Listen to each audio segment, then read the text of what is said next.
India alliance को लेकर के फिर एक बार चर्चा है मैम। सामना मुखपत्र के संपादकीय में जिक्र किया गया है। राउत साहब ने कल एक प्रेस कॉन्फ्रेंस की, उसमें भी इंडिया अलायंस की भूमिका पर जिक्र है कि चुनाव के समय केवल एक्टिव होता है। हालांकि खेड़ा साहब का बयान है, Pawan Khera responded to it, he said कि हम इस पर विचार करेंगे। देखिए, ये हमने शिवसेना ने हमेशा से लगातार जब से इंडिया अलायंस बना है, हमने उसमें प्रखरता से लीड लेकर हमने एक बड़ा कार्यक्रम भी मुंबई में किया था और हम मानते थे कि ये जो इंडिया अलायंस आया है एक महत्वपूर्ण मुद्दे पे आया है। प्रजातंत्र और संविधान की जो दिक्कतें आ रही हैं उसको ध्यान में रखते हुए कंटिन्यूस कॉन्वर्सेशन होना चाहिए, हर पार्टी का कॉन्वर्सेशन होना चाहिए, सबकी बातें सुनी जानी चाहिए, सब कुछ एक साथ एक अच्छे प्रोसेस से एक अच्छा आइडिया विकल्प जनता को देना चाहिए, पर वो होता नहीं है। कॉन्वर्सेशंस कम होते हैं, कॉन्वर्सेशंस में गैप होते हैं, मीटिंग्स तो हुई ही नहीं है टॉप लीडरशिप की। जब से जनरल इलेक्शंस हुए हैं तब से मीटिंग ही नहीं हुई है। तो वो जो कह रहे हैं और हम जो कह रहे हैं लगातार, वो महत्वपूर्ण है। हमारा जो एडिटोरियल भी बता रहा है, it is important simply because आज देश भी एक विकल्प ढूंढ रहा है। आज जब देश सवाल पूछ रहा है कि यूएस के साथ टैरिफ डील किस आधार पे हुई, देश जब पूछ रहा है क्यों हम फॉर्मर आर्मी चीफ के बारे की किताब को हम नहीं पढ़ सकते हैं, देश जब कह रहा है कि किसानों के साथ क्यों कॉम्प्रोमाइज, किसानों के इंटरेस्ट के साथ क्यों कॉम्प्रोमाइज किया, देश जब अनएम्प्लॉयमेंट देख रहा है, महिलाओं के सम्मान को देख रहा है, तो पूछ रहा है दूसरा विकल्प कौन सा हो सकता है। और उस विकल्प के लिए खरे उतरने के लिए सबको एक साथ मिलकर एकजुट होकर लगातार काम करना पड़ेगा और मेहनत करनी पड़ेगी।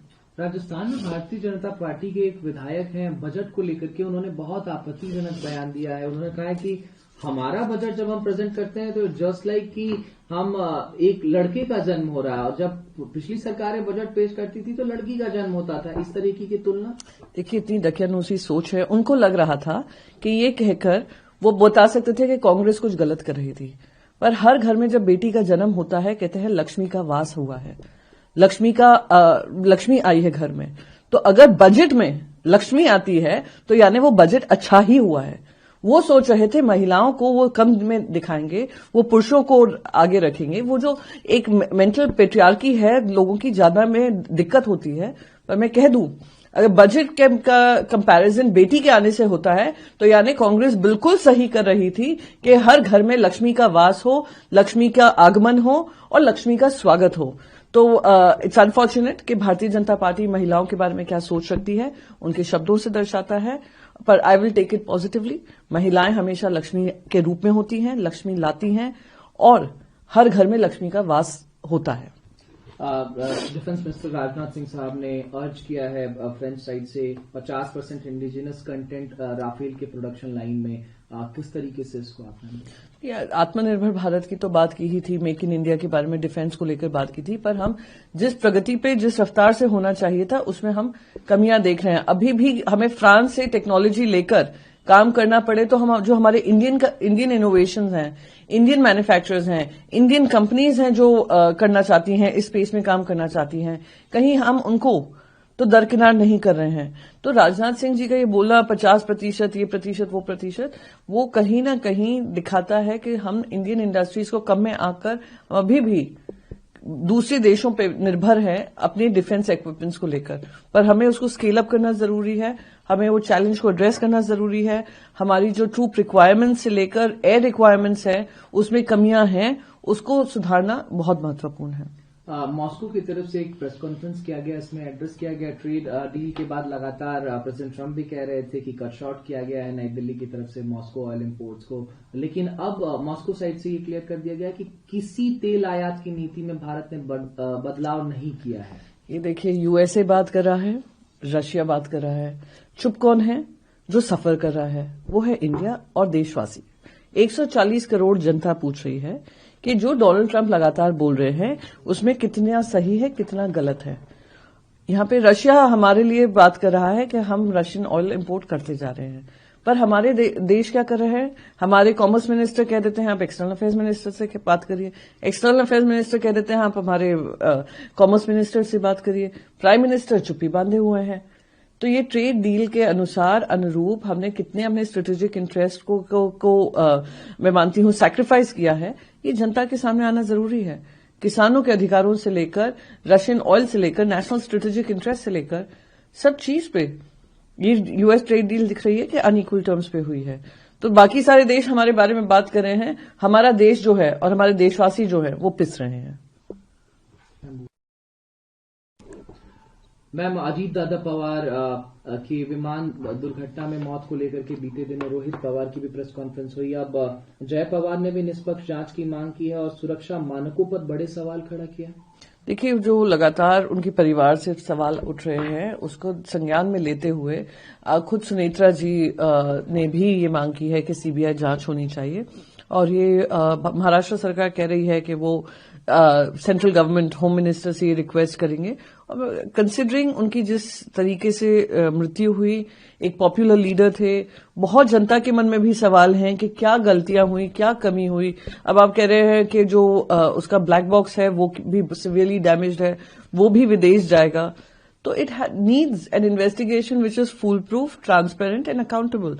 And I think for his children, जय पवार जी हों या पार्थ हों, उनकी मेंटल पीस ऑफ माइंड के लिए, उनकी क्लोजर के लिए ये बहुत महत्वपूर्ण है कि जो भी इन्वेस्टिगेशन हो निष्पक्ष हो, क्लियर हो और अकाउंटेबल हो।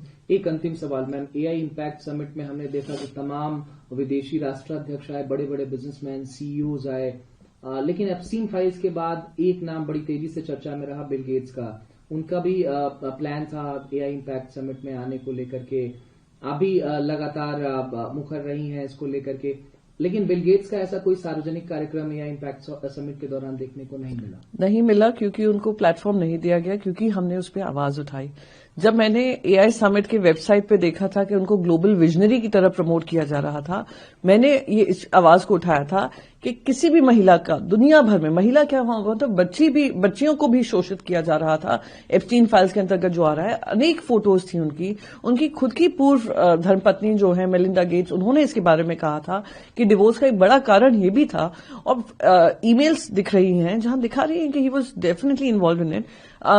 उन्होंने टेस्टिफाई करने को मना किया है।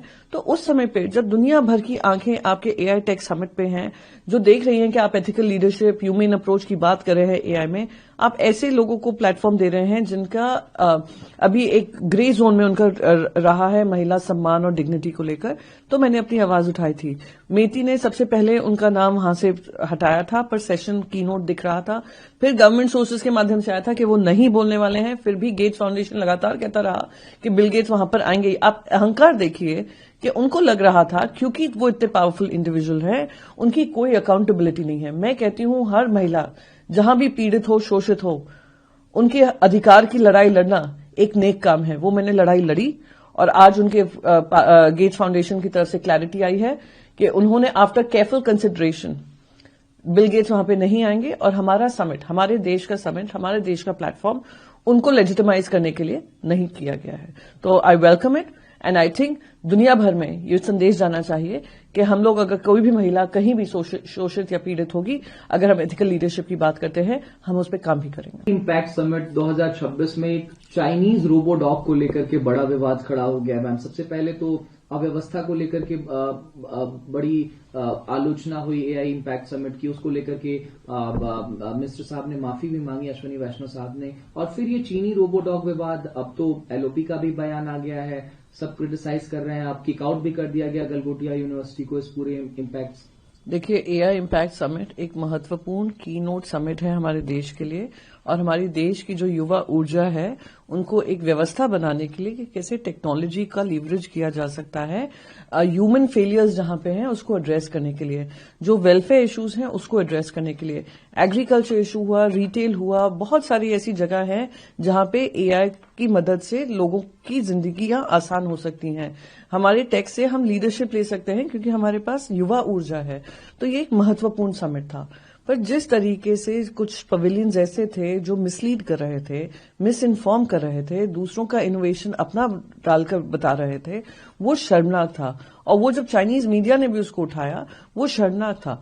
ये अवॉइड किया जा सकता था अगर आप हर स्टॉल और पवेलियन को पहले क्यूरेट करते कि क्या डिस्प्ले है, क्या उनकी काबिलियत है, क्या वो प्रमोट करने वाले हैं उस प्लेटफॉर्म पे, जो इतना बड़ा प्लेटफॉर्म उनको मिल रहा है, जहां दुनिया भर के लीडर्स उधर आ रहे हैं, दुनिया भर के इंडस्ट्री लीडर्स वहां पर आ रहे हैं। तो ये क्यूरेशन पे ज्यादा ध्यान देना चाहिए था और ये अवॉइडेबल था। तीसरा जो दिक्कत आ रही है जनता लोगों को, वो भीड़ का मिसमैनेजमेंट को लेकर और पब्लिक ट्रांसपोर्ट को लेकर, और वो भी चीजें हैं जो व्यवस्थित की जा सकती हैं, उस पर अगर ध्यान दिया होता। But I would still say AI summit जो है वो देश के लिए एक इम्पोर्टेंट की नोट समिट है। हमारी देश की युवा ऊर्जा जो है उनको एक महत्वपूर्ण एक मुख्य धारा में लेकर जाएगा जो दुनिया भर उस पर काम कर रही है। और इंडिया का टैलेंट टेक्नोलॉजी में रहा ही है। अगर दुनिया भर के आप सीईओज देखेंगे, टॉप लीडरशिप देखेंगे, उनके ओरिजिन इंडियंस ही हैं। तो ये सारी चीजों को ध्यान में रखते हुए I wouldn't dismiss something, but it could have been managed better. उसका ज्यादा स्ट्रीमलाइनिंग अच्छी हो सकती थी, क्यूरेशन बेटर हो सकता था, एंड ध्यान public and people management and traffic management पे होना चाहिए था।